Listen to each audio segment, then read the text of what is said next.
বাবুর্চিদের হাতে বিয়েবাড়ি বা অনুষ্ঠান বাড়ির গোস্ত রান্নার স্বাদ এত বেশি হওয়ার কারণ কি জানেন? তাদের হাতের একটা সিক্রেট মশলা। আর এই সিক্রেট মশলা বানাতে মাত্র 3 ধরনের মশলার প্রয়োজন হয়।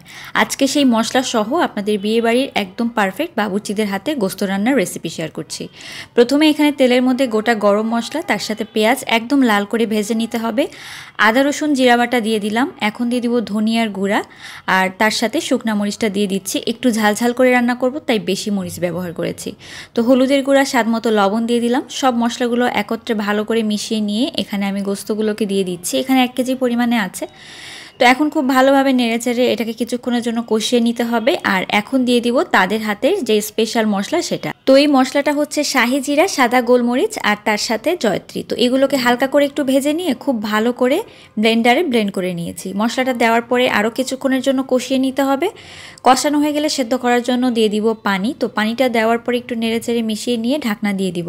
তো এখন ভালো করে সেদ্ধ হয়ে আসা পর্যন্ত অপেক্ষা করব। সেদ্ধ হয়ে গেলে ঢাকনা তুলে নিয়ে কয়েকটা গোটা কাঁচামরিচ দিয়ে দিব।